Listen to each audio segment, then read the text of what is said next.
Benchwarmers Podcast. I am Casey Coggins here with Alvin Hebert. Hip hop. We love it. And Andrew Lara. We love it. So what you were about to hear is a little tangent we got on that I want to add into this episode of the podcast. It is us discussing best hip hop producers / producers, and just kind of diving down some music. And then when you're done with that, then you shall hear us talk about the MLB All-Star Game, and some basketball, and then go on to our On Fire, and Dire, and Prophecies. I'm just so over Kanye and all of pop culture. I'm just done. How can you be done with Kanye when he gave you this? He hasn't given me anything good since 2008. What was His birthday present to me was graduation. Congratulations. Because I jammed that CD all summer. Pulling up and hit, boy. These ain't the same type of hit. Your numbers don't add up on What's the that? blow. That If was you know, 10 you know. years ago. If you know, you know. That is fucking superhero music right there. That is a superhero beat. You know, you know.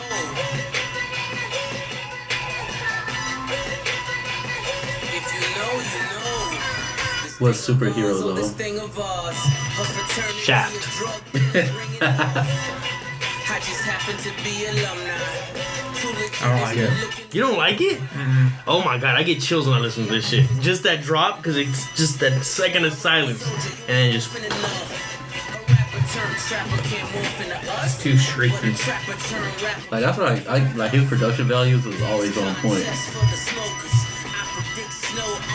Now, if you want to go beyond that, then that's debatable. Name a greater producer. Dr. Dre. No. What? Timbaland. Close. I would say that's You'll put Timbaland over Dr. Dre? Yes. I put Timbaland over Dre, and I would put Dre over Kanye, and then Pharrell is right behind Kanye. I would put Kanye And then over... Rick Rubin probably right behind Pharrell. Boy, Can't forget Rick Rubin. I would put... still Just Blaze and Swiss Beats. I hate Swiss Beats. I don't like Just Blaze. You don't like Just Blaze? Just Blaze. Just Blaze is not top three. Just Blaze. His mainstream beats I don't like, but his mixtape beats I do. Just Blaze? Yeah. What the fuck? Like when he's working with Saigon and people like that actually rap. Yeah. Like, yeah, he has those heartbreak beats. Mm-hmm. Yeah, I love those style beats of his. What the fuck is his name? Louisiana. Big Timers. Manny Fresh. Manny Fresh, yeah, he's up there too.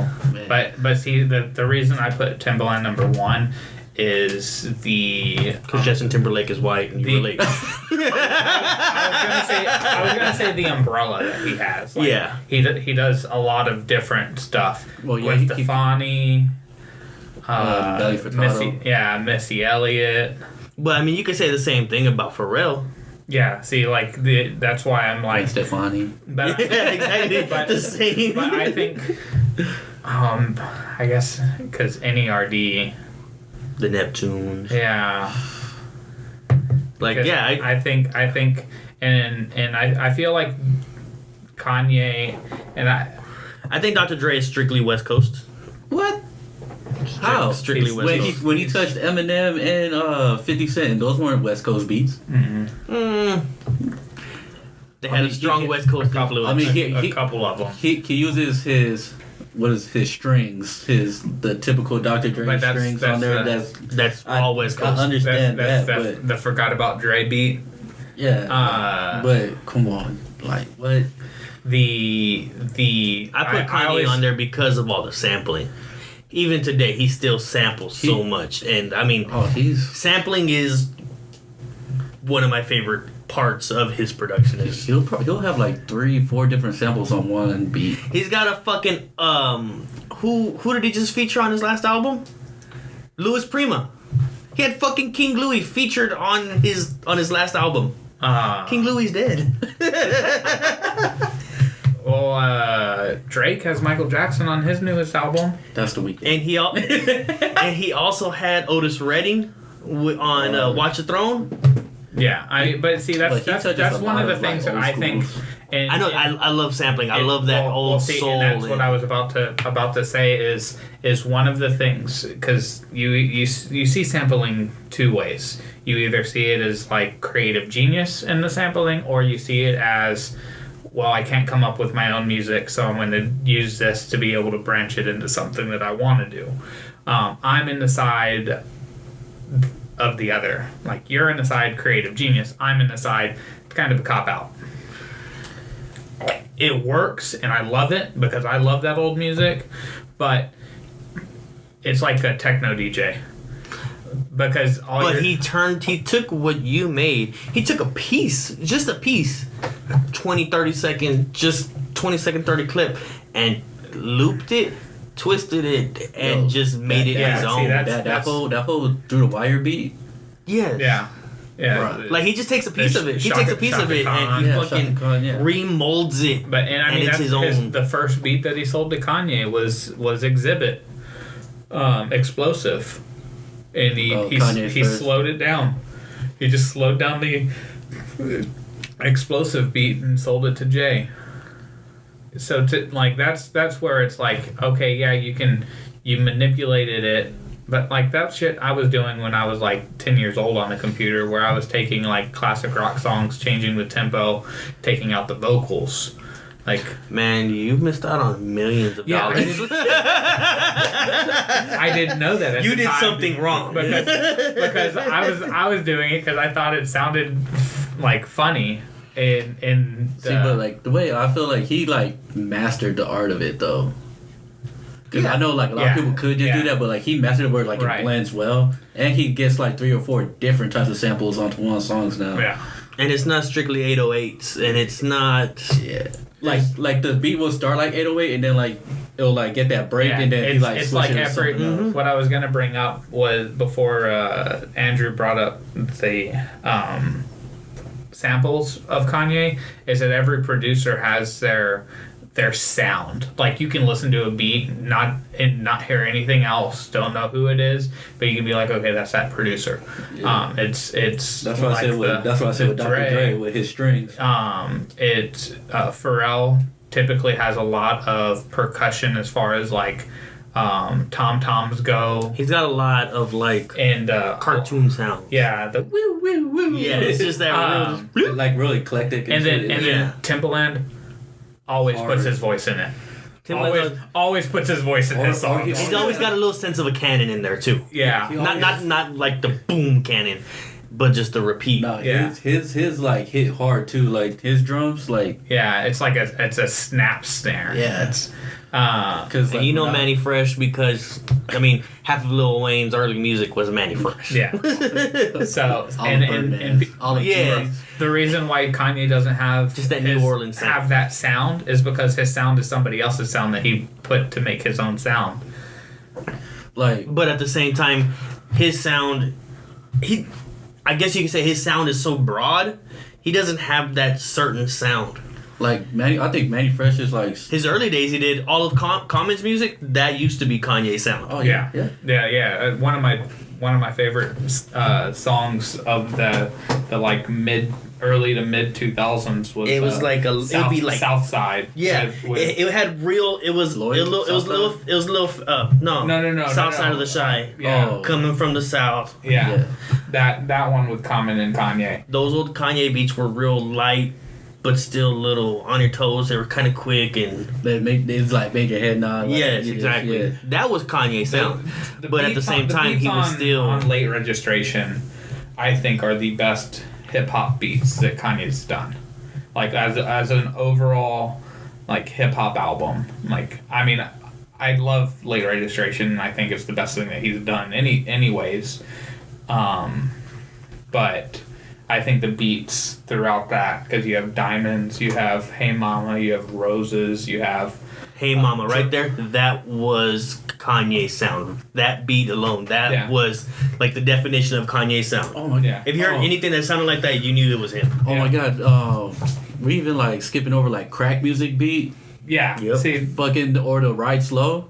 Yeah. Drive Slow. Yeah, that... oh my God, that like like he got Texas beat and just like made it his like his own. Yeah, he sound. went. Yeah, he had Swishahouse, and he was like, "All right, I'm gonna change. I'm gonna speed chop music up." Yeah, like that's what I'm saying. That's why I would have him at the top, because he doesn't have a set, not so much a set sound, but a set region.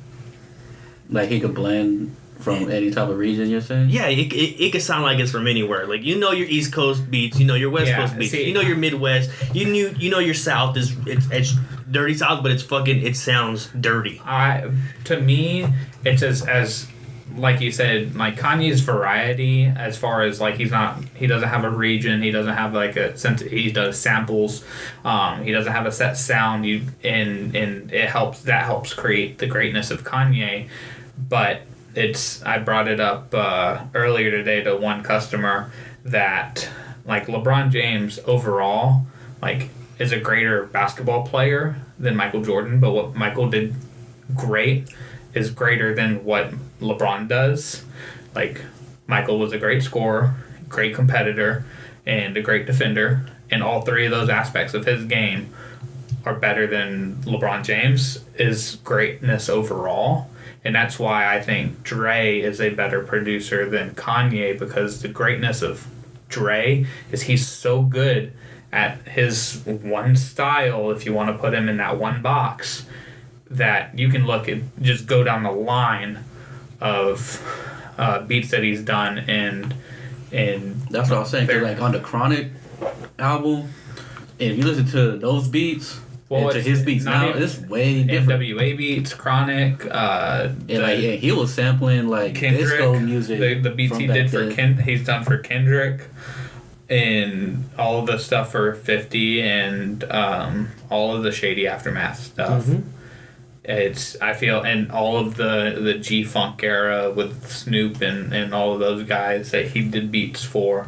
I think he like started that G-Funk era. Like he was the guy riding. He was driving that boat, and then Snoop Dogg and all the other like DPGC was just along for the ride. Yeah, so that's why I would put like Timbaland and Dre above Kanye, is because their massive songs and all the beats that they've done for all the people that they've done them for has been collectively greater than Kanye. Well, Timbaland, the reason you'd say his songs were greater is because the names that were on them also, the Gwen Stefani, the Justin Timberlake, the Bubba Sparks. Yeah, like Missy that. Elliott. Those are huge. Those are fucking. It's pop. It's what it was. Yeah, he's done pop. He's done hip hop. He's done. But what you know him for is mainly Justin Timberlake.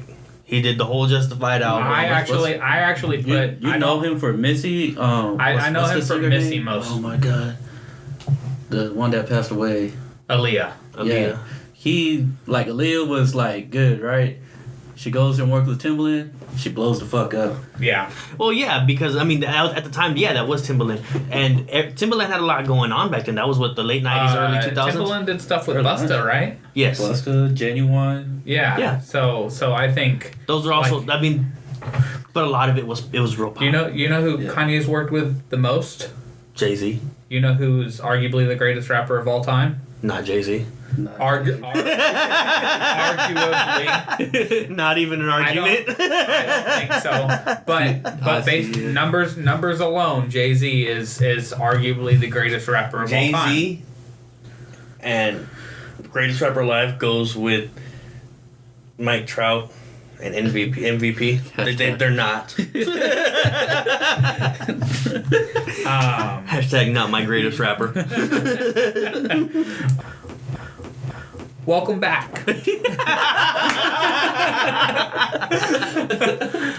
All this is done on the fly, so we're having a little bit of fun today, and y'all just heard us talking about producers, and after so long, I was like, oh, we should probably go ahead and start the podcast. Make sampling great again. Sampling was never not great. See, that's the problem. You can't make something great again if it's never not been great. You can when you don't do it anymore. when sampling died out. Yes. It's just like how remixes died out. Exactly. Which I'm cool with remixes dying out and just... You wasn't a fan of the mega remixes where it was like extended the song? The Busta Rhymes 10-minute songs. He came out with a Touch It remix, and I didn't even know there was an original Touch It. Yeah. They didn't even play the original. Remember, what was the I'm in Love with the Stripper remix? Went all over the country. You remember it would be like remix, and then it would be like part 2, but the part 2 said mega remix. Yeah, Confessions part 1 and 2. Yeah. Confession part 2 came out first. You listen, and then you see the name of the album called Confessions, and you're like, oh, that must be part 1 is the title. The album is part 1. And you close the album with Confessions part 2. And you listen to it, and he has an intro to Confessions part 2. Like, wait, why was there... Why couldn't you just do that whole thing as one? Another artist that Timbaland worked with, Usher. Yeah. Oh, so did Diddy, and we didn't bring up Diddy. Well, is he a real artist? Hey, you thinking Puff? He sampled Sting. Oh, hey man, that was a the wrestler. So, man. MLB All-Star Game is next Tuesday, which is also my birthday. Hey. And I wish it was like in Houston or something, and I would go to it. That'd be kind of a cool way to celebrate. But it's up in DC. Good time for a road trip, huh? The All-Star Game rosters just got released. I guess a couple days ago, really, and there were a couple interesting guys that I saw on the starters. A couple guys that I thought got snubbed. The one guy Alvin brought it up is he brought up the question like, should Bryce Harper actually have been a starter based on the way his numbers have been, the last month and a half, really? Probably even more than a month. He started off so hot. I think he had 15 home runs by he was leading the home runs in the beginning of the season. And I think he has 19 now. Yeah. He had to shave his beard. And he was he's been batting under 200 too. Yeah, so what my response initially was, yes, he should be a starter because of his status. Because he is that big name, and we'll get into the marketing of baseball players, but also as Andrew had put out, he's at home. It's his home. Yeah, it's in his home stadium, so you have to have the best player, or maybe not the best player, the most prominent player on the home team. Because the best player right now is probably Max Scherzer. And he's going to be your starter. He's going to start, also, which is going to be an awesome scene when he comes out to pitch. There were a couple first timers. Well, I shouldn't say a couple. There were quite a few first time All-Stars because it's been kind of an interesting season.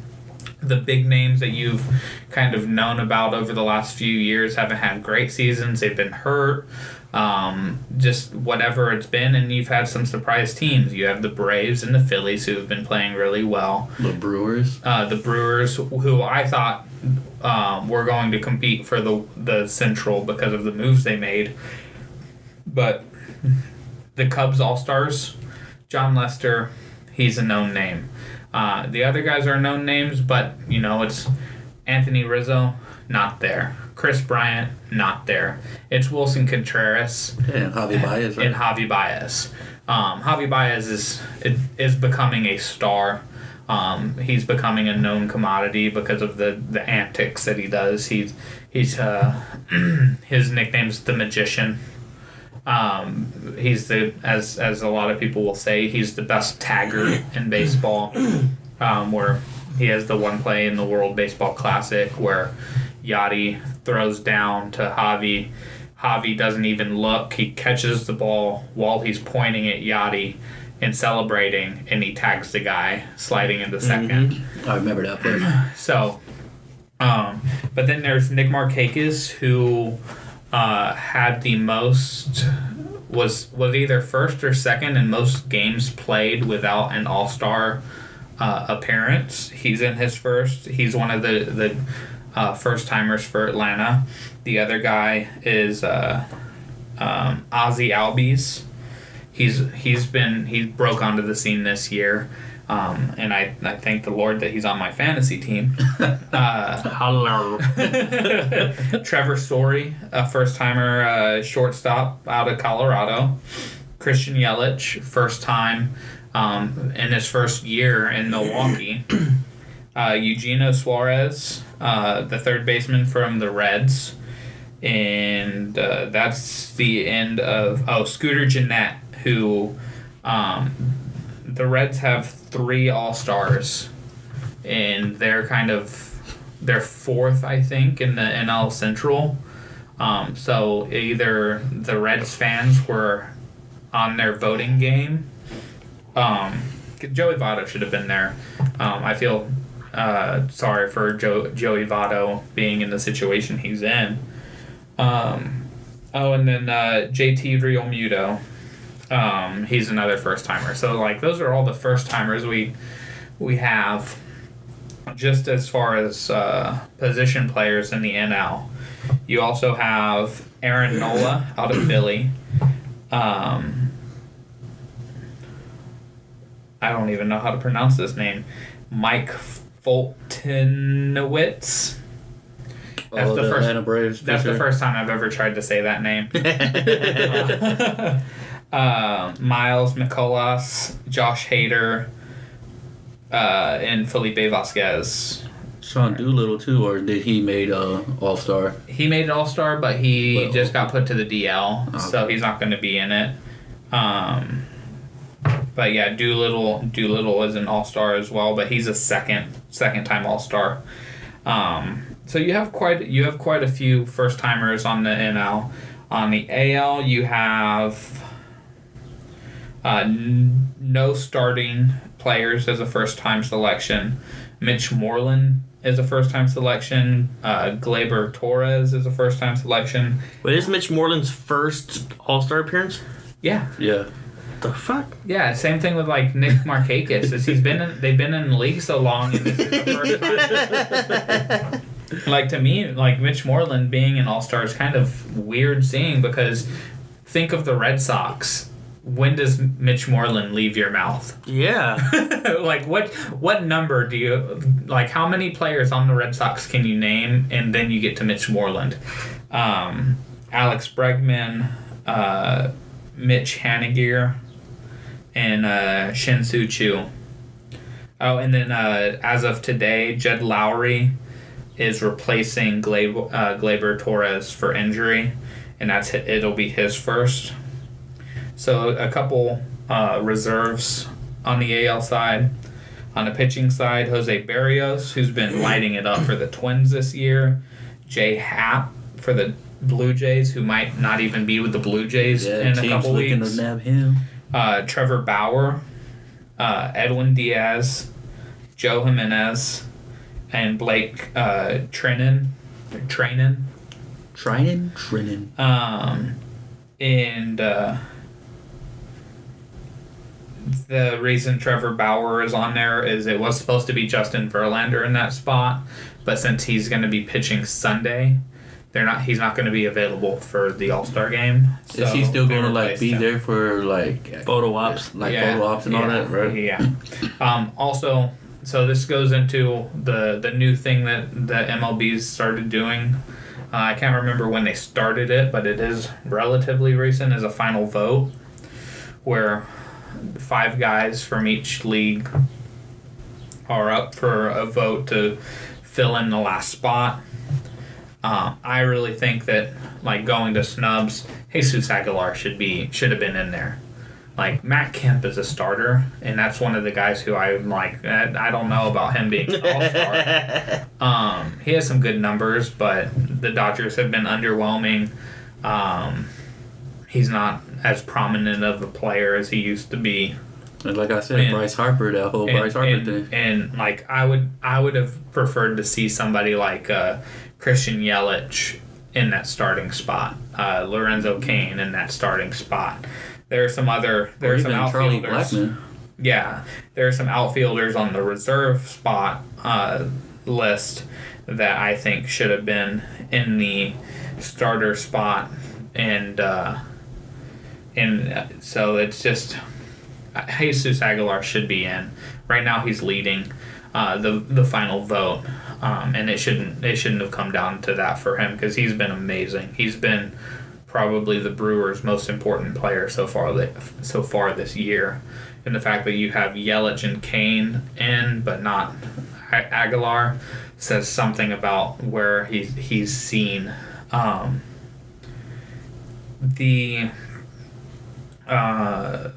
we said, it's in Washington. They have a few All-Stars. Scherzer, you're going to see start. Bryce Harper, you're going to see probably bat in the first inning, and they're going to try to get the fans really riled up in the first go round. I can't remember the actual number, but since like the year 2000, I think the NL have won like 4 All-Star games. Yeah, it's something like that. I think they win it this year because I think they have a better team. Maybe. I mean, when was the last time they had a better team, really? Well, I mean, there was a couple years when they lost and people felt like they had the better pitching staff, and they had Bonds, McGuire, Sosa. I guess they had Griffey for a couple of years when he was with the Reds. It wasn't the same Griffey from the 90s, but they had none the least. They had Pujols. When the Astros were still in the NL, they had Berkman, Matt Holliday. Yeah. They've had some really good teams, but for whatever reason, the AL has always had better relief pitching. For the first 15 years they had Mariano Rivera. Case closed. So the Chris Archer went on I think he was on Twitter and talked about how Blake Snell was one of the biggest snubs because he's leading the AL in ERA. He's like second in strikeouts. He's like third in innings pitched, and like listed all the numbers that he's like top 5 in the AL. So he's definitely a snub, and it's probably because he's playing in Tampa. So that leads me into the marketing. Because I was going to talk about Home Run Derby. They've had 2 contestants announced that they were going to be in it. 1v1, bro. Yeah, seriously. And that's Bryce Harper and Max Muncy, who busted onto the scene as a rookie for the Dodgers and set the franchise record for fastest to 20 home runs. It took him 63 games to get to 20 home runs. He's, I think he's second in the league in home runs per at bat, and he's just been on an absolute tear since he got called up and put into the lineup. So with the marketing, the reason I brought this up is because today on my drive home, I heard Ryan Hollins filling in on the Stephen A. show, and I can't remember who the other host was, and they were talking about Mike Trout, and they were talking about how like he's being wasted away in Anaheim as an Angel because the Angels just haven't been good. They're not getting to the playoffs. There are West Coast teams, so a lot of people in Central Time and Eastern Time don't even get to see his games. And what they were bringing up is you sit at a 3-4 hour baseball game and you get to see Mike Trout catch a fly ball, let's say 6 times, maybe make one outstanding catch, and then bat 3 or 4 times. And his at-bats might take a total of 15-20 minutes. So you're going to a game to see a star player like an Aaron Judge, a Giancarlo, Chris Bryant, a Nolan Arenado, a Bryce Harper, all these stars, but you don't necessarily actually see them do anything, and so if you're a fan of that player, it gets into, you get to maybe see them do one good thing. You have 162 games, and typically like 45 to 50 home runs leads the league. So you're having your star player hit one home run every third game, 3 or 4 games. So there's a 30% chance of you going to a baseball game in Anaheim and seeing Mike Trout hit a home run. That's actually it's a 25% chance for him, because he's typically right around the 40 home run mark, which would be a fourth of the season. So that's one of my ways to help market the stars. Baseball's biggest problem is length of games. At least that's what they think. I'm a baseball fan. I grew up playing baseball. I will watch a 4-hour baseball game. The issue that I have is when it's on TV. When they don't let them use PEDs. The issue that I have is when I watch it on TV, because of all the commercials, of all the changing pitchers, just all the stuff that goes on that I'm like, okay, I don't want to watch a commercial, I want to watch baseball, and so I flip the channel. And that's why they're trying to make the speed up the game more. Right. But there's really no good way to speed up the game. And so one thing, because I grew up a baseball fan too, right? Playing baseball and all that. The one thing I never understood about watching baseball on TV, with the TV timeouts, is like you got your relief pitcher warming up in the bullpen to come out onto the mound and warm up some more. Yeah. I'm like, why? Yeah. Why do that? Yeah, and one, you have the bullpen so far away, so he has to run to the mound or walk. And so, the pitching change comes and commercial break. And then I think it was the game last night where it was Cubs and Giants. They were on MLB Network, and the Cubs, I think it was, changed pitchers for one batter, changed pitchers for the next batter, and changed pitchers for the next batter. That's 3 pitching changes. That's 3 commercials. The inning ends, commercial, and so that's where I think one of the reasons baseball has an issue with the keeping people entertained watching it. So we should put carts in the bullpens and limit only 1 pitching change per inning. Yes. Only one, or what about during the regular season, I think they should limit the amount of pitchers that you can use. Exceptions, of course, injury, pitch limit for like a starting pitcher or something. I guess that doesn't make any sense. It sounded good when I thought it. that would come down. I said it out loud, and I was like, "Wait, that doesn't apply here." Dummy. But also it's like getting rid of the 8-pitch warm up when they get to the mound, because they've been warming up. Exactly. They're not going out to the mound and now like, oh shit, what do? I don't know what I'm doing. I'm on another mound. Maybe just give them 1 pitch so they can get their plant leg down. Their footing. Okay, yeah, like help them at least get that. Like they know where they're gonna land so they can get their spot. But that will eliminate probably 15 minutes in a game. Yeah. They already started limiting the amount of times you can go to a pitcher for a pitching conversation. They have the pitch clock. They got rid of the intentional walk to where now you just say, all right, I'm walking this person, and they walk down to first base. My biggest thing is when it comes to marketing the stars, you need people to actually go watch them in person. I've been to plenty of baseball games. That's kind of my thing. Is I go to baseball games. I've been to 11 stadiums. It's what I do. That's my gimmick.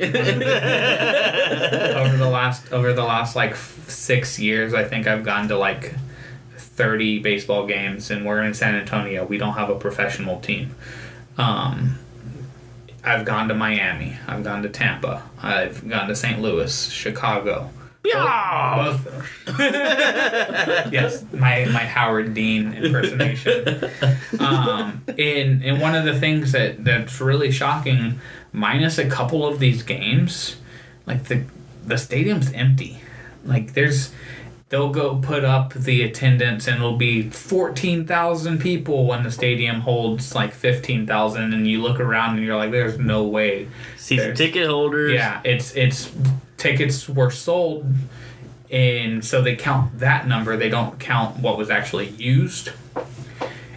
And it's been my position for probably about 7 years now.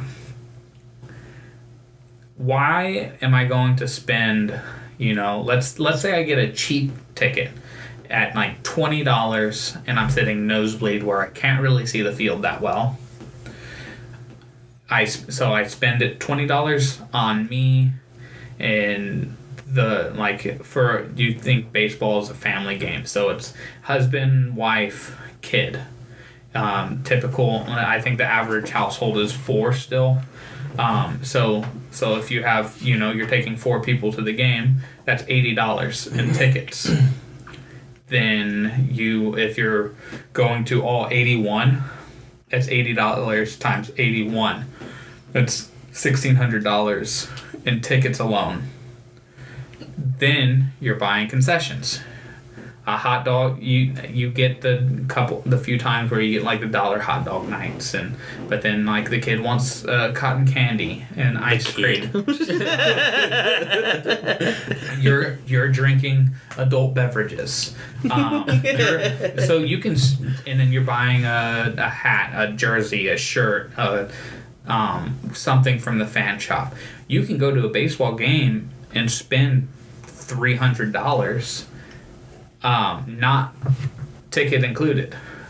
For all the novelty foods, all the people, boomsticks. Yeah, the people you're going, the person you're going so with, the people you're going with, and you're going to do that 81 times. There's no way you're going to make it to all 81 games, because financially it's irresponsible unless you're making $100,000 or more a year. I got rent to pay. So, and it's not like there are the people who are like me who drive from San Antonio to Miami to go see a Miami game because I'm trying to go to all the stadiums. But how many people are from out of Miami that are actually going to these games? You need to get your home crowd to the games, and like I said, they're not going to want to spend. Let's say they spend $200. Man, have you seen people in Miami? I have. You think they really care about baseball? They're busy eating each other. It's Miami. They do care about baseball. There's a big Cuban community there, and Cubans do like baseball. Cubans also fuck with voodoo, but no one talks about that. All I'm saying is Florida. I don't really trust people in Florida. What? And that's putting $20 a ticket for a nosebleed seat. Like if you have to fill up the lower bowl, those tickets go for range from $50 to like $300. So if you want to sit front row, third base line because your favorite player is the third baseman, you're gonna spend $75 to $100 a ticket, depending on the stadium and on the team. You buy it for you and somebody else, so that's $150 to $200 right there on tickets. And then you get your 4 beers at $10 a pop. That's $80 for another 2 people. And you're supposed to do this 81 times. That's like what some people will make in half a year, just on baseball games alone. That's why I've always said to market stars, you need to help attendance out. That's how you help revenue with teams. The TV deals and all are great, but you need to fill the stadium first, because it's not fun watching a baseball game on TV as much as it is watching it live. If you get people in the stadium, you are going to have people who will watch it at home when they're not at the game. So you limit their chances to see a game. Supply and demand. If you only have 50 home games instead of 81, there's 31 less chances that you get to see a team. Let's say you live in Tampa because you're a retired person, because that's typically who lives in Tampa Bay, and St. Petersburg, and your favorite team is the Brewers. How many times do the Brewers come to Tampa? So how many fans do the Brewers really have? Quite a few. They're mostly in Milwaukee, though. Tampa Bay has a lot of Red Sox fans. I found that out. Really? I think Red Sox just have a lot of fans. They do, but also they have a lot of... Well, it's also because when you retire up in the Northeast, you go down to south. Florida. Yeah, you move south because it's warmer. And so that's always been my stance, is you need to reduce the number of games in a damn season. 162 games is too damn much, because you're like we're so tired. You're saturated. Never get to see my family. The market. There's so many baseball games, and your games last 4 hours, and you get to see the star only do certain things. Like, you have to try to. It's not like going to a basketball game and watch LeBron run the whole court. Yeah, play 35 of the 48 minutes, and hope you win a shirt from the T-shirt cannon. Yeah. It's watch the guy fall on his face trying to catch the beach ball game, the HEB beach ball game. Exactly. You don't get those chances in baseball. The seats are too high. Basketball also markets their stars incredibly well. But baseball's always been about the game more than the individual player. Except when it comes to money. Yeah. Those individual players get money. Yes. That's because there's no salary cap. And, baseball money. Baseball teams and baseball owners get money from the TV deals and all the tickets. Let's hear the Oakland Athletics. Moneyball. Yeah. He paused for a second, too. Just Oakland Athletics. Pause. Moneyball. Damn it! Now I have Brad Pitt stuck in my head. Jonah Hill. While I'm do you all have any ideas for baseball to market stars better? Because how many times have you actually watched Bryce Harper play? Hardly. Only highlights on ESPN. I don't watch players I don't support. Wait, you said Bryce Harper. I was like, I got lost. I was ready for my Mike Trout hate, and I was like, loaded there. Yes, I was like, man.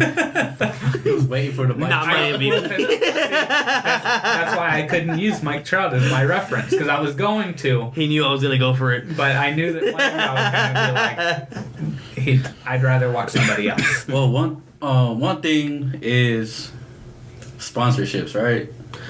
Like in all the other sports, except I won't say football, but basketball, they got the shoe deals, of course, and all that stuff.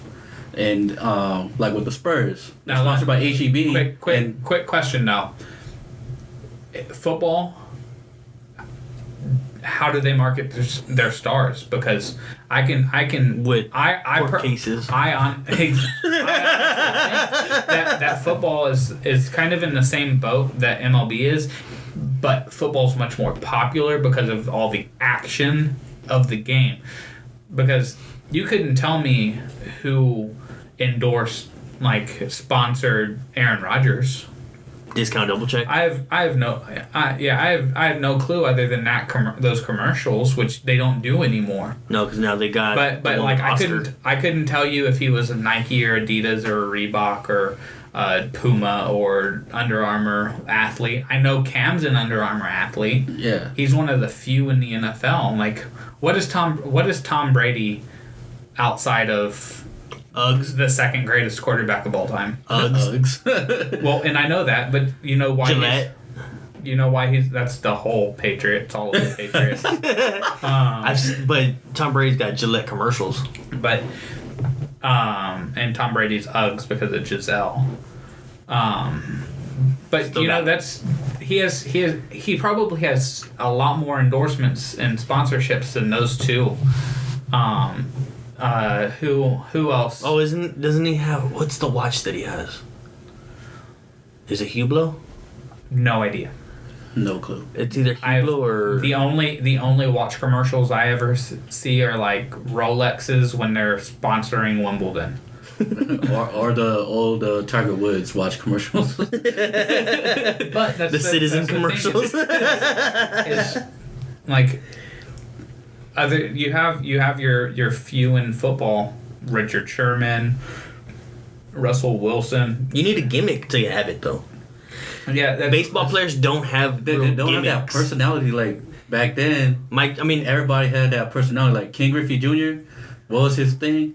He turned his hat backwards. Yeah. See, and that's the thing is a lot of baseball players and even a lot of football players, they're about the game they grew up loving and playing, and they're just rugged blue collar type athletes. You could say white. You have the NFL's predominantly black, and the MLB is predominantly Hispanic. So the whites are the minority, bro. Hella. But like Carlos Correa, he's got an H-E-B commercial. I'm sure he does in Houston.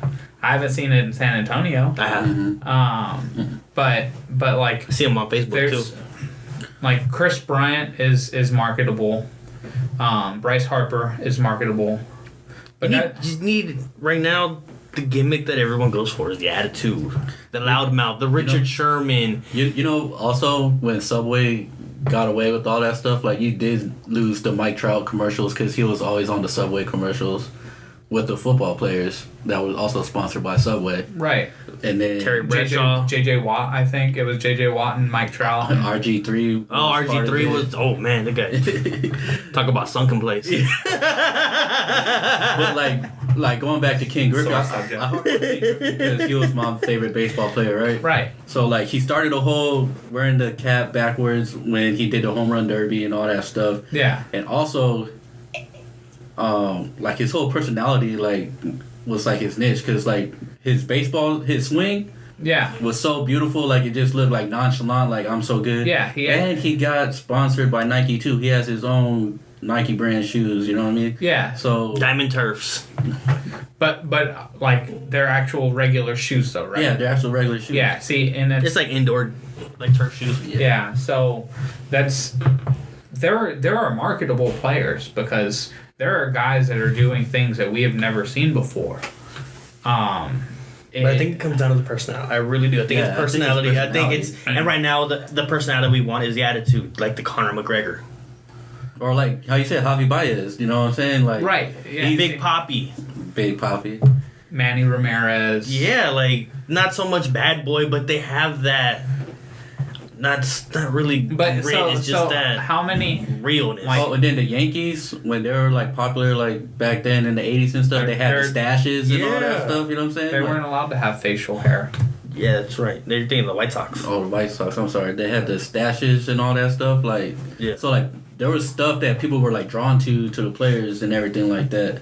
Tough guy. Yeah, and that's the best players in baseball right now are the Bryce Harper has his attitude. He will not like his flair, the way he plays. Like honestly, guys like Yasiel Puig are the marketable stars, but Yasiel Puig is not as good as Charlie Blackmon and Bryce Harper and Mike Trout, Anthony Rizzo, and like there are so many great players in the league, and that's kind of how it's how can Major League Baseball and these teams have their great players who are just about the game. They just want to play baseball. They don't care about. They just want to get paid to play baseball. They don't care about you all can the go to soccer if you want to talk about that, because that's like pretty similar with baseball. When people was like, oh, it's just guys running up the field, up and down, and all that stuff. But like, one, they don't have timeouts. And the way that soccer works is beautiful. Yeah. It's the best. Well, I mean, I like soccer, but if you look at all the main sports, hockey's like this too, because hockey doesn't have timeouts, or they I think they might give like 1 or 2 timeouts during a period.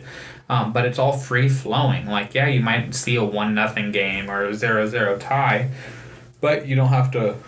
But like I'm saying, the soccer players are easier marketable wise than baseball players, though, because you could say a Neymar, you could say a Cristiano Ronaldo or a Messi, and people will know who you're talking about. Well, that because soccer has that popularity worldwide. Yeah, I think it's only more all those countries, but all those countries on the other side of the world, like they worship them like they're gods. Oh, yeah, but it's not as big as it is here, here, because we got it's basketball.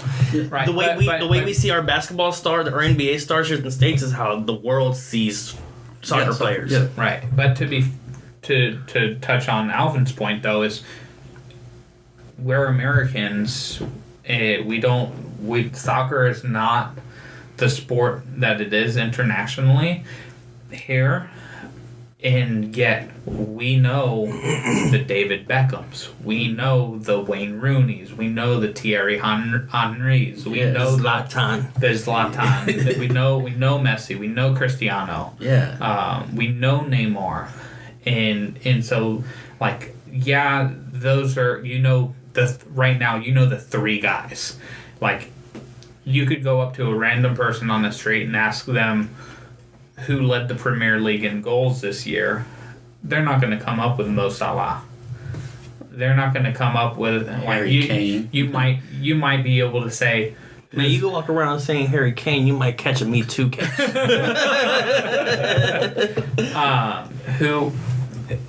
You might be able to find some random person on the street and you can ask them who's known as the biter in soccer. And they might be able to get Luis Suarez. I couldn't name you the bet, until, what was his name? Peter, the German goalkeeper that just retired a few years ago. Oh, fuck. You got me on that one. This ain't my topic. Yeah.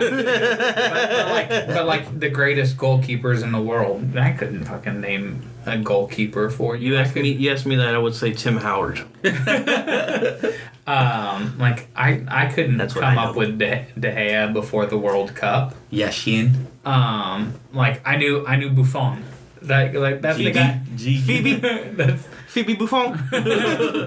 Buffet. Oh, Buffet. My bad. I've been watching a lot of Friends lately. Because I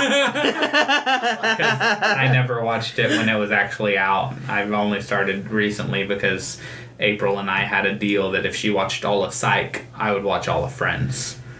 We've been watching Brooklyn Nine-Nine. Yes, that show is great. Oh my God, it's got me dying. Terry Crews is so good. Yeah. Terry likes yogurt.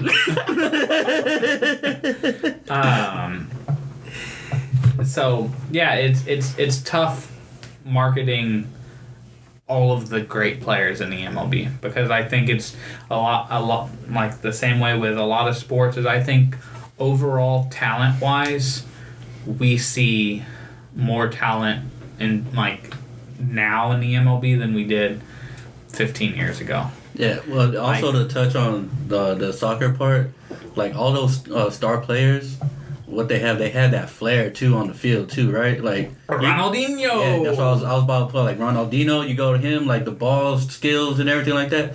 But they also the fucked up teeth and dude, the gold cleats. That's what I'm saying. The gold cleats, and like those, you could actually buy them. They actually like put them out there to like buy, like replicas of them and all that stuff. But like here, you're not like, all right, I'm sponsored by Nike. These are like my own personal like style cleats that I wear, and then like you could buy them at freaking Dick's or Academy or something like that. So they do have signature cleats, but they're not like on commercials. And things see, like and that's I think the thing because of how bad the Tim Duncan shoes failed. If the Kobe Bryant space shoes could sell, God, those shoes are so ugly. The moon boots. Man, Kobe's had a lot of bad shoes. The crazy 8s. The Kobe 2s look like cardboard boxes. Even what was it? The Kobe 10s that come up like halfway up your shins. Yeah. Oh man, are those the ones that or no? KD had his prototype, the ankle ones. Yeah, the ankle supporters. Yeah. But also in the video games, who they putting on the MLB video games? There's a lot of old stars like the MLB show. The last one that was popular, Ken Griffey's on there. Like who could you name on their covers? They have the Legends ones, but they've had like Bryce Harper has been on it. Prince Fielder was on it. I think Mike Trout was on it. Anthony Rizzo was on it the year after the Cubs won the World Series. So there, but it goes to MLB needs to go to the shoe companies. They need to go to some sort. There has to be like a league-wide, like, all right, we need to market these guys and make them popular. And then once they're popular, that's when you hope that you see some kind of audience that is brought in because of them being marketed. But to me, the marketing the stars comes down to getting people to love the game. Yeah, like you're not gonna if you've never watched a baseball game in your life, you're not gonna give a shit about the shoes that Bryce Harper's wearing. Well, a lot with the shoes is how often do you wear cleats? Well, and that's what I'm saying is like that's why I asked about the Griffeys is like you need to be able to turn the signature cleats into signature shoes. Yeah, like you need to take that upper and put it on just a regular gum sole. Yeah. Change the sole but keep the upper look too. That's why basketball shoes are so popular. Because you can wear them anywhere. Yeah. I mean, I don't wear basketball shoes anymore. Russell Westbrook has a line of just casual shoes. But to be fair, I also only wear Adidas, and I'm not about to go spend $200 on a pair of shoes that I don't want to ever mess up. I want to buy a $60 pair of shoes. That if I get messed up, I'll just go buy another $60 pair of shoes. Want a good, comfortable, get orthopedic. That way, when I step, it's like I'm walking on clouds. But at the same time, I feel just comfortable that the fact that these shoes are going to stay intact. To Ari's comment about me in that picture being a man-child or a dad. A man-child. I can't be called that until I start wearing Skechers or New Balance. Hey, there's some. You can't hate on New Balance. You can't hate on New Balance. I'm not hating on them, but they are like the prototypical dad shoe. Is that the Steph Curry's now? Did they take over the dad shoes? I don't know, man. I stick with my Adidas. My Adidas. I would get New Balance if they weren't so expensive. Cause I know as soon as I get a New Balance, as soon as I step in that store, I'm gonna get that $200 like insole. It's gonna make it feel super good, but I can't because it's just too much money. So I'm just gonna stick with like my just $120. What am I wearing? Oh, these are my Vans, but just give me some Vans or some Chuck T's. Yeah. The soles are horrible, but it's 65. It's terrible on my back.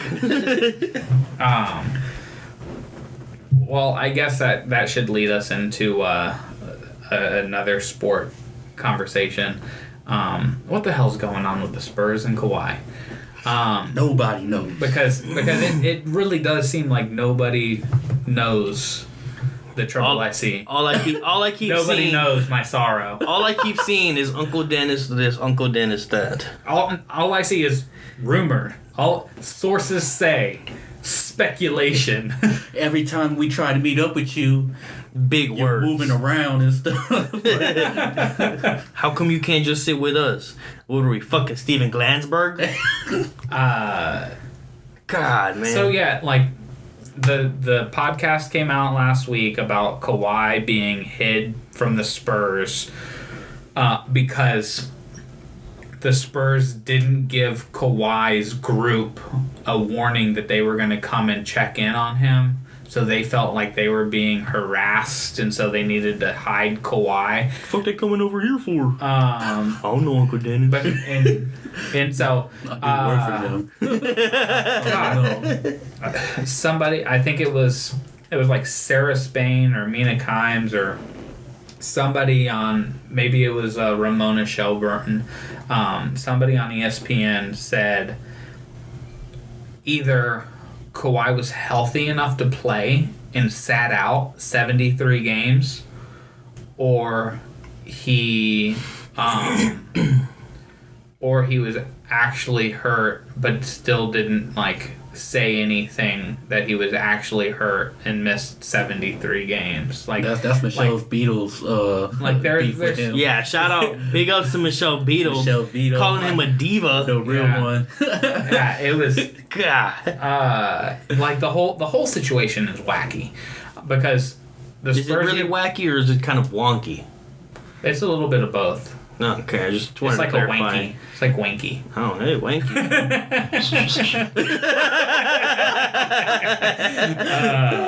It's in. So the rumor was Kawhi was mad at Tony for the things that he says. Well, guess what? Tony's gone. Problem solved. We got your locker ready.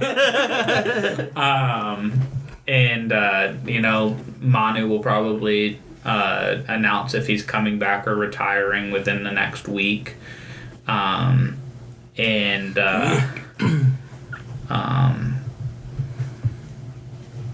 You have a lot of change right now with the Spurs and a lot of like it's the end of an era. Uncertainty. Like it's the end of the Big Three era, but I guess that technically ended when Tim retired. But now Tony's gone. Who knows what's going on with Manu? Pop is like looking into the limelight or the twilight of his coaching career. Man, he's just looking. He's waiting for Team USA. Yeah, that's all he's waiting for. Yeah. So one thing I did want to discuss is Tony leaves the Spurs after 17 years. I think we all kind of expected it because we've kind of touched on it. Like last week when we were recording, that's when the news broke that teams were offering him, looking at signing him. And I love what Tony said is like, my role wasn't going to be what I wanted it to be in San Antonio, which it's not. Like, for me, it was perfect both ways because the Spurs, they have a starter and they have the point guard of the future in DeJounte. They have a backup in Patty, who at this point is better than Tony. And we have his backup signed in Bryn Forbes. Yeah, so Tony really was just in a mentorship role. His only role, he was going to be cruise control, was to play 10 to 12 minutes and make sure DeJounte was following the offense properly.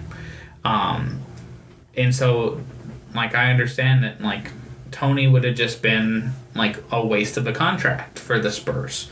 And Tony goes to play, as he put, for his idol in Jordan, with a coach that he's been with for the last 6 years, maybe even. He's been I don't remember when James Borrego got onto the staff, but I know he left the Spurs to go coach the Magic, got fired from there. He's been around for a while. Came back. So Tony's familiar with the system that Borrego's going to want. And he's getting to play with Batum, who's his... The other French connection. Yeah, so it's a good spot for him because he's getting to be a prominent backup point guard. This will be pretty nice when France wins the World Cup too, huh?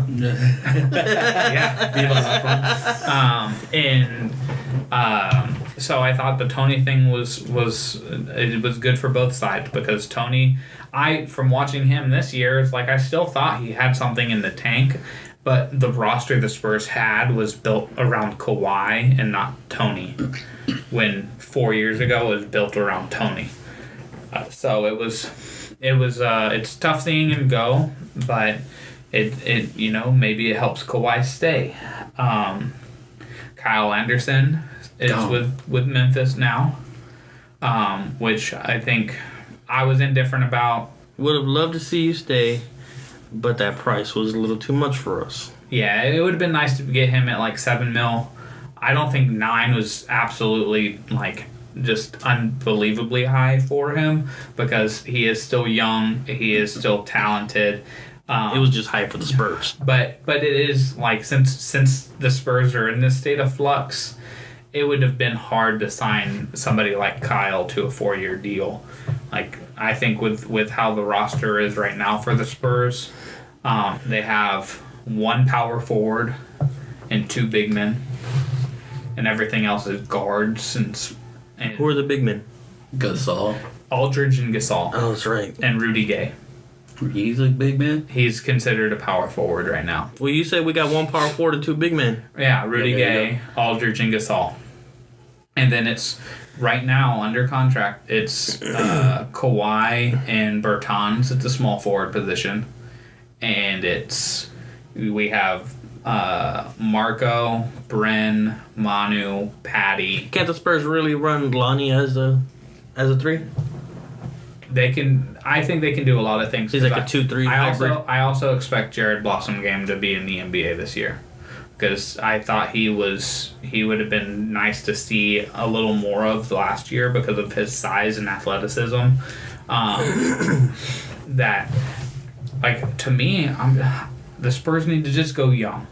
They need to say, look, we need to find a young guy that we can get. If things can't be fixed with Kawhi now, get him gone for whatever young talent you can get. Gangi. If it's not Brandon Ingram, if it's not Kyle Kuzma, if it's not Jaylen Brown, if it's not Jason Tatum, if it's not Markelle Fultz, the Raptors were just in the rumor mill about trying to get Kawhi. They're trying to open up a roster spot. I would love to get OG Anunoby. Man, that sounds like a disease. He played. That sounds like the reason I don't go to Africa. He held up fairly well against LeBron. He just wasn't ready to take on LeBron in a playoff series. DeMar DeRozan and Kyle Lowry also didn't help him at all. But I think he's like 21. And he's on his rookie contract still. Try to get him. Like I said, man, Jimmy Butler is not liking his situation in Minnesota. I'll straight up Kawhi for Jimmy Butler. Mm-hmm. You get in a similar player, somebody that plays defense, and he could facilitate on the offense. And he'll work his ass off for you. Exactly. Yeah, and he's just and I guess I was gonna say he's played on the USA team, right, with Pop, right? I don't trust anybody who has ever played for Tom Thibodeau. I just can't trust you. I don't know when your body's gonna break down, but I can guarantee you one thing: it's going to break down. How many players' bodies actually break down from Tibbs? Yeah, Joakim Noah. Derrick Rose, Jimmy Butler just got hurt. All right, well, Derrick Rose was a different situation. Derrick Rose is going to be the first MVP to not make the Hall of Fame. Probably. Yeah. Joakim Noah had, A couple good years.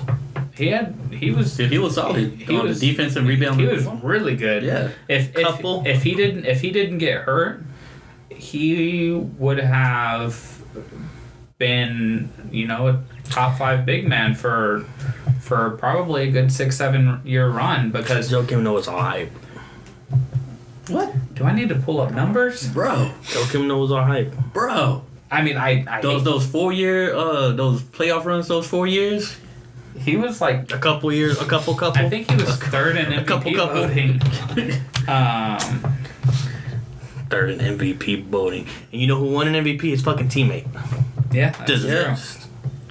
God, he's 33 already. That's ridiculous. And Rookie of the Year. Don't forget that he won that too. Yeah, he just fell into good situations, except when he fell into his body. Fell onto the floor. And couldn't get back up. He tried it, fell right back down. Wait, which time are y'all talking about? All right, so there's a 5-year run where Noah was out, and this is the 5-year run where Derrick Rose was the main offensive player. Yeah, the Bulls were like number 1 in the East, or number 2. 10.7 points, 11 rebounds, 2 assists, 1.6 blocks. 11.7, 10.4, 2.2, 1.5, and 1 steal. His best year was 12. I guess I'll go back-to-back years. So his 2 best years are 11.9 points, 11.1 rebounds, 5.4 assists, 1.2 blocks. I know you're saying all these numbers and all, but they're inflated. How are they inflated? Because the talent level in that conference. At this time, he was going up against guys like Dwight Howard in his prime. This wasn't the new NBA. Yeah, but still, Dwight Howard in his prime is 1. Man, you had the Orlando Magics, of course the LeBron Heats that they were going up against, the Boston Celtics that they were going up against. And on top of that, did you just notice how he put an S at the end of Magic and Heat? You said the Orlando Magics and the Miami Heats. Okay, Orlando Magic, that was still Dwight. I mean, that was Dwight there. Dwight. Heat was what? And that was like Chris Bosh. The end of. Was Chris Bosh already in Houston? Yeah. In Houston? In Not Miami. Houston. Yeah, Miami. At this time, yes. Yeah. Because this is the 11, 12, 13, 14 years. Oh, you still had the Pistons, Tayshaun Prince and. Well, that was early. That was early. But he was there. He already had liver spots. There was when Indiana was really good with Paul George and David West and Roy Hibbert. Boston Celtics. The Boston Celtics with Kevin Garnett, Paul Pierce, Ray Allen. It was already late in their careers too. Roy Hibbert was a trash bag. Yeah. Not back then. Charlotte had Roy Al Hibbert was Jefferson. good for like 1 year, and it was just one regular season. And then once the playoffs started, trash bag. Coming home with zeros. Get the fuck out of here, dude. Hibbert eat those 3 donuts and go to sleep. Stay on the fucking side. Was good for a 3-year span, and this 3-year span it was really the Bulls and the Pacers that were pushing the Heat. Someone has to push them. I mean, and even these past 3-4 years, it's been the Celtics and the Raptors pushing the LeBrons, but you come home and say the Raptors push LeBron. How are you gonna say the Raptors when they're LeBrontos? Yeah, that's the same reason that Chicago never made it anywhere. Because LeBronto. So, and it's I would say it's not the level of big man in the East, it's the level of small forward in the East. Because no East team in the last 8 years, outside of Indiana, had a small forward that could go up against LeBron. Like nobody. The Bulls, it was Derrick Rose and Joakim Noah. In the year that it lined up, he broke his ankle in the first game. Yeah. Tore his ACL. Who are you talking about? Rose? Who? Derrick Rose. I thought we were talking Paul about George. You know what I'm talking about? Small forwards in the East. Oh, Gordon Hayward. Yeah. I was talking like in the playoffs. No, I was saying small forwards in the East. And I said the one time there's a small forward in the East that could really challenge LeBron. He broke his ankle in the first game. Yeah. I was following. He wasn't even there back then in our timeline that we're talking about this. No, but he's talking about small forwards in the East. Yeah. But I mean, it's kind of now the NBA is a little weird because it's going into the positionless game where Ben Simmons is a small forward but he's playing point guard. Jason Tatum's a small forward and he's playing 4. LeBron James playing point guard. But back to talented big men, or lack of. Joakim Noah. Joakim Noah at his best is nothing compared to give me a big man today. Cat. JaVale McGee. Fuck. There's a reason we call him bum ass JaVale McGee. No, so Fool McGee. Yes. Joel Embiid. So here's the thing. Joakim Noah at his best isn't as good as Joel Embiid today. No, because he wasn't Joel good Embiid, as Dwight Howard then either. Joel Embiid is better offensively. That's why I'm saying those numbers were inflated. But I would say Joakim Noah is like an Al Horford or a Marc Gasol in the fact that you can run your offense through them. You don't need them to score like a Draymond. You say you could run your offense through Joakim Noah? Yeah, he doesn't have to score, but they would toss the ball into Joakim Noah at the elbow, and let him determine which pass to make. Kind of like how they would do it with Tim. That's kind of disrespectful towards Al Horford. But Horford can shoot the ball, but it's the same level that and Marc Gasol. That's the other one you named. That's just straight disrespect. But it's the same type of offense that they run. Is that they will run a pick and roll with Joakim Noah and get him into a spot where he can be a playmaker because he was a good great passer. Yeah. He was averaging 4 assists. For everybody listening, you can't see my face. I'm going, I think it was just like a shoulder shrug with my eyebrow. I was like, But that's the thing about Joakim Noah is if he's your best player on your team, you're screwed. If he's the best team on your player, you might be in a rec league. Best team on your player? Man, my head is out right now. If he's the best player on your team, you're probably in a rec league. Yeah, it's JBA. But for those Bulls teams, pairing him with Taj, pairing him with Derrick Rose, I think Jimmy Butler was there his rookie year with that core. Yeah, he was. There were a couple other guys. I can't think. Kirk Heinrich was on those teams, man. Kirk Heinrich. Mike Dunleavy. Oh, shit. Oh, when Nate Robinson Jr. was there. Nate Robinson, man, those playoff games was lit.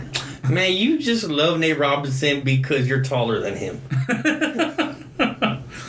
He's staying quiet because it's true. Editors note he's not taller. He's not really taller than him. They're about eye to eye. And he could dunk the ball. You know how kids can relate to Steph Curry because they're light skinned and he's not that tall compared to LeBron? Well, that's how Alvin sees Nate Robinson. I'd be like, he wasn't good though. He was. Don't. Look,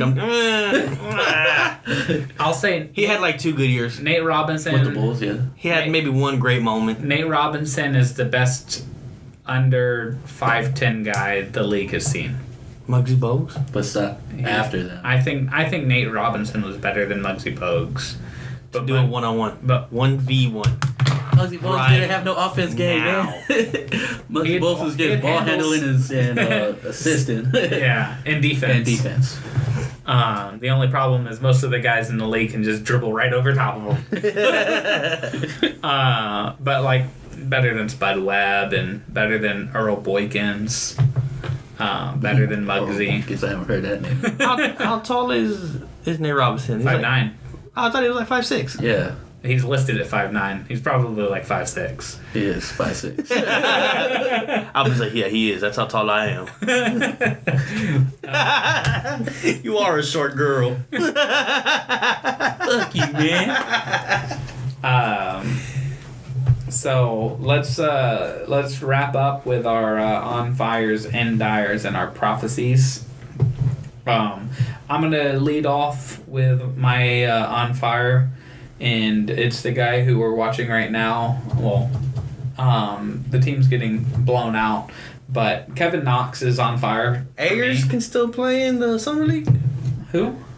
What's his name? Jeff Ayers. Oh, used to be Pendergraft. I guess so. He's like 33 years old. Yeah, they don't got no age limit. I don't think so. Well, David Ayers. Summer league is to try to get a spot for a preseason, isn't it? Yeah, in G League, a lot of G League players are in it and stuff.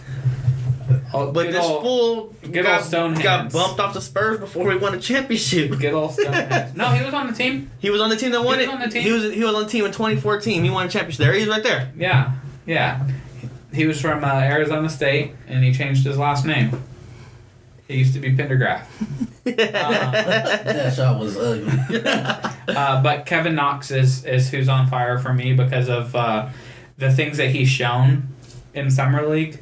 Because I don't think a lot of people realized how good he was, like, fan-wise. A lot of the NBA community and college basketball community and the analysts and stuff understood how good Kevin Knox could be and his potential. The potential that he had. And he was kind of hidden in Kentucky because Kentucky always has, five-star recruits, and your numbers get diminished when you play for Kentucky.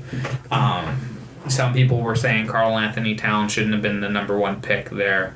I was actually one of those people because I said that. Karl Anthony Towns didn't have great numbers. He didn't look like Anthony Davis. He didn't look like the type of player he became in the NBA. And that's kind of what happened with Kevin Knox. As he's 6'9", 6'10", he can handle the ball. He's a pretty good shooter. He's athletic. Like, putting him next to Porzingis is going to be a very good small ball lineup. As long as, Tim Hardaway Jr., who's still on the Knicks, and Frank Ntilikina shows up and plays well. They just signed somebody else, I believe, recently, that Mario Hezonja. They have an interesting team. They might not make the playoffs, but I think Kevin Knox, what he's shown so far, is that he has the potential to be kind of like a Paul George type player. And he got booed being drafted by the Knicks, and he's been showing out in Summer League. So that's why I put him on my fire line. Alvin, on to you. My fire is Serie A. It's got a lot more interesting. And La Liga, for right now, La Liga's just looking like it's messy all day, every day. Because Cristiano Ronaldo transfers over to Juventus. Yeah, which, he kind of hinted that he might leave Real Madrid after he won the Champions League again. Well, he was hinting that too because there was also a lot of rumors that they was looking at signing Neymar as his replacement. And he was all like, why are you trying to replace me now? I'm still balling. Yeah, he's arguably playing the best he's ever played. And yeah, I was gonna put that down, but I knew that you would, so it was definitely, he might not win another Champions League because of the transfer, because Real Madrid was so good. But he at least gets to win league titles. Oh yeah, because Juventus is always a team in Serie A that's always got like a stacked team. They just never had like a striker like him. Right. Yeah. They. I feel like, did Zinedine Zidane play for Juventus back in the 90s? I'm not sure. I think Cristiano Ronaldo did. When he was on his way up to Man U, Barcelona and all that. Yeah, and I think Cristiano Ronaldo probably even played with a Serie A team on his way up. If I'm not, I'll have to double check that actually. Yeah, I mean, it was definitely, I think it was a good move. Just because you need to, he's a guy that can change teams, and he did everything for Real Madrid. He doesn't have any loyalty to them other than like he's been a great player for them. They didn't bring him up. They just paid Man U a bunch of money for him. That's why I don't think Messi will ever leave Barca because Barca brought him up, and he was with the Xavis, the Iniestas, the PKs, the guys who came up through the Barcelona system and played for them. But that's not the case for Cristiano. Andrew, your fire. My fire goes out to those the Thai football team, the soccer team. Finally getting rescued out of that flooded cave. All 12 are safe, including the coach. Came at the hands of the Thai Navy SEALs and a couple international divers. Yeah, I mean, I didn't know about it until the other day when they were like, one person has died, and I'm like, what the hell's going on in the world? Yeah, man, it sucks. My bad. It was Manchester United that he played for before he went to Real. I thought he had stopped that in the Italian league before, but nah. Yeah, one of the Thai Navy SEALs had died before this whole group went in to go save them. Yeah. I think he was helping. He helped set up what eventually happened. Yeah, he set up the rescue pretty much. Sacrificed the one to save the many. It was a. It's good to see that the little boys are home. It's heartwarming to have all of them saved, and it's tragic to lose one person. But yeah, it's an overall. It was intense. They said a lot of that cave was so narrow that you whenever you were going under the water, it's so narrow you can't have an oxygen tank on your back. Damn. For parts of it. And it was also, I want to say, 2 miles in. Yeah. It was an interesting. It was not interesting. That's not the word I wanted to go with. Intense situation. And to touch back on the Juventus, they had Juan Luigi Buffon.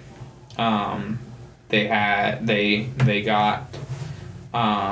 Higuain. They had Pogba. And then they had Zinedine Zidane until he was sold to Real Madrid in 2001. So they've definitely had plenty of players on their team. That's not the one. Let's have Andrew finish or follow it up with who's in dire. This weekend I had Brazil getting beat around, mainly Neymar getting beat up again, losing. Did y'all see the Mexican soccer team? They had a halftime contest. Oh, the Neymar challenge. Yes. I thought it was amazing, and it made me think that I need to record Gumbo doing it because if you put a treat in front of her face, she just rolls over as many times as possible. So I'm gonna do that. But yeah, my dire was Brazil getting knocked out of the tournament. A little early exit. I do want to say that the left side of my bracket I had pretty spot on because I had France making it to the final, playing Belgium in the semis. I had Brazil and Belgium playing in the quarters. So I just wanted to get that out there that I did get some of my picks pretty correct. That I had Belgium beating Brazil. I think I had the right side down to Russia losing to Croatia. I thought you had Russia all the way. No, I didn't have Russia all the way. I had them losing after the second. Oh, okay. In the semis because that's as far as the refs would help them. All right, now we got to make this believable. Right. Alvin, who's in dire for you? My dire is UFC. Second straight pay-per-view where it was didn't live up to the hype. I think it was because I thought it lived up to the hype. It was a great card. DC knocked Stipe. Well, DC knocked out Stipe first round. I think it was great. I know their main event was supposed to be. I honestly had somebody no idea else, it was going on until like the day before, when I saw. Yeah, you know, like nobody ain't trying to watch DC. That fool was crying when Bones smashed him. We've touched on it. I think that it's kind of weird to see that DC's not bad. UFC was taking DC's not bad. He's just in the shadow of Johnny Bones, and of UFC course was taking over the fighting world because of the popularity, the stars they had, how cheap the pay-per-views were. Yeah, and now it kind of is swinging back to boxing because boxing has the stars like except for that Anthony Joshua and Deontay Wilder fight getting canceled. Yeah. But you know, Triple G and Canelo still big stars, and so you have things to look forward to. UFC really needs to get Conor back into a fight. Because I think, you know, there's tons of talent out there. Is Conor going to fight in the UFC again? Yes. They're setting up that fight. I forgot who it is again. Once he clears all his legal stuff. Because I thought it was because of that legal stuff that Dana White wasn't going to give him any more fights. No. Well, the last I heard is that they agreed to do a fight. They're trying to get... Who are they trying to get him to fight? Because I think it's that Russian guy that had won and called him out. He's dead. Conor's dead. Okay, I was like, what? I was like, wait a minute. I was like, when did that happen? Yeah. So yeah, UFC. Your eyes got real wide. Like what? UFC has an issue right now, with the marketability and like that's why they bringing Brock Lesnar back. And like, there's nobody who I would pay it to watch a pay-per-view. Yeah, that's the guy. I would. There's nobody in UFC right now that I would pay pay-per-view prices to watch. You know why? The same reason that the MLB can't market is because they don't have that attitude anymore. Exactly. Ronda's gone. Yeah. Connor's MIA. My favorite fighter. Johnny Bones is still suspended. My favorite fighter of all time is Anderson Silva, and the dude got old. Like, it happens. Broke his leg. Because, yeah, on a kick, like,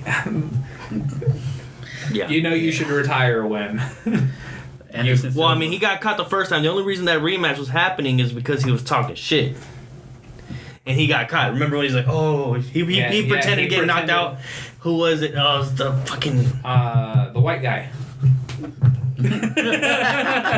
Chris Weidman. Yeah. And he got clipped on the chin and was like, oh, and then he got clipped again. And then he went, oh. Down like a sack.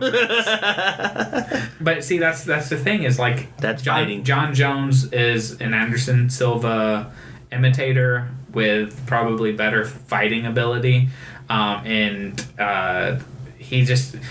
John Jones, watching him fight is, you don't know what's going to come. You know what's going to come. He's elbow strikes. It's not going to end good for you. He was on one of the fights.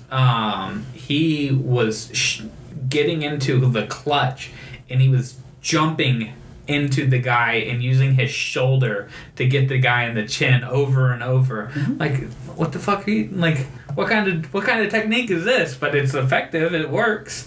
It was another one too. Like, he could just put you in a submission out of nowhere. I mean, there's apparently Chuck Liddell is trying to set up a fight with Tito Ortiz. Tito Ortiz. It's okay. I thought he was going to try to do a fight with one of them. I want to say it's like Bellator. No, I think it's a Bellator fight. Yeah. So. See, but that's not UFC. Right. They're UFC stars. Then UFC is having a star issue right now because their stars are a little on the nutty side. Their numbers for this fight was just a little bit over the last major pay-per-view fight. What was the last major pay-per-view? That was the one where Conor fucked up. No, yeah. Oh, it was supposed to be Max Holloway and somebody. Yeah, Max Holloway backed out, I think. Yeah. So I'm in agreement, and the UFC's having issues. My dire is Wimbledon. England is, I would say, likely to beat Croatia and advance to the World Cup finals. It's theirs to lose. Wimbledon is in London. Nobody's gonna be there. The Wimbledon final is the same day that the World Cup final is, at the same time, and Wimbledon will not change the start time to their final because of tradition. Isn't that gonna be their own undoing? Because wouldn't you say that soccer fans and they didn't expect England to be this far? No, soccer fans and tennis fans are two different class of people. Not in England. Not in England. Not in I was England. about to say, like, unless like you're Liverpool and all that stuff, like hard. Yeah, you have your soccer hooligans, and there are probably more soccer hooligans in England than there are tennis fans, or what people might say pretentious tennis people. Because I'd say there's like a line between soccer fans and tennis fans. Yeah. So tennis fans can be soccer fans, but soccer fans can't be tennis fans. It's kind of that thing. I mean, I don't agree with that, but that's kind of the line of thinking. Bougie. And so why not? So Wimbledon plays their final at like noon London time every year, and like they can just change it. They can push it back a little bit. They have lights now. They can play in a primetime spot. They won't even show it on what's called Hinman Hill to the people out there watching. So they're being very, very bougie, snobby about. You can say bougie. Bougie. I'm not gonna say that. You can say bougie. And bougie. Uppity. I won't say uppity. They're being real pricks, all right. And so they might not get the same kind of viewership that they could because their Wimbledon is the greatest tennis tournament in the world. At some point you have to get over yourself, and they're not doing that. Right. Exactly. And especially understand that, all right, the people who run Wimbledon, you're British. You're from England. England will be in the World Cup final for the third time in its country's history. Support your nation. It's a hey, London, Wimbledon, we get it. London, Wimbledon, hey, it's cool. We don't give a fuck. This is the World Cup. This is your nation. Push your final up. Let all these people who came to watch the final people go. Enjoy a great match and a great final and a great end of the tournament, and then let them go get wasted on beer. Let them get to the pubs and watch the game. Throw it up on the TV outside the stadium and let people go nuts. Make it a big viewing party. You don't want to mess things up because you're Wimbledon. You're it's like the London Garden Club is what it's actually bougie. We don't partake in those events. It's tea and crumpets at Pinkies noon, out, kind bitch. So that's why I have them on my dire line. And following with my tennis thing, my prophecy this year, or this go round, is this year, the final of Wimbledon isn't going to be Nadal and Federer, which the overwhelming odds are that that's going to happen. One of those guys is going to lose. I don't know who, because I pray it's not Nadal, but I have a feeling that it's going to be. He's playing Martin Del Potro tomorrow, who plays the recipe to beat Nadal on grass. So that's my first prophecy. Add on when we were talking about it, my next prophecy is that by next time we record, the Big Three era of the Spurs will be completely done because Manu will have announced his retirement. So that's the other prophecy I have. End of an era. Alvin, your prophecy. My week prophecy is by the time we record again, Melo will have already signed with the Houston Rockets. I know the Heat's he already spoken with the Heat. I keep saying Heat's. He has spoken with the Heat, but I don't think. I understand adding the S because you're trying to make it like a possessive, like the Heat's team, the Heat's management. No, but also like if you look at their logo on the jersey, that little fire thing, it makes it look like an S also. But you know what, Casey, you sounding kind of bougie too. There are let's see. I believe there are 3 teams in the NBA whose name doesn't end with an S. Oh, 4. There's 4. Never mind. There's 4. Can y'all name the 4 teams that don't end in an S? Heat, Magic. Heat, Magic.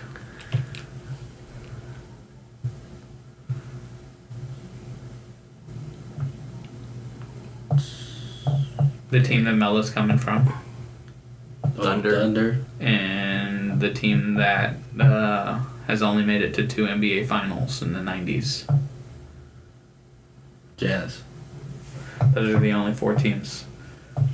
Fun facts with Casey. Trivia on the podcast too, boys. Andrew, your prophecy is the same as Alvin's. I thought about putting that, but again, same thing with the Cristiano Ronaldo thing. Like that was a given. I think we all think that Melo's going to be with the Rockets, and it's more about it actually happening this week. So that's the end of this episode of the Benchwarmers podcast. We went all over the place today for you.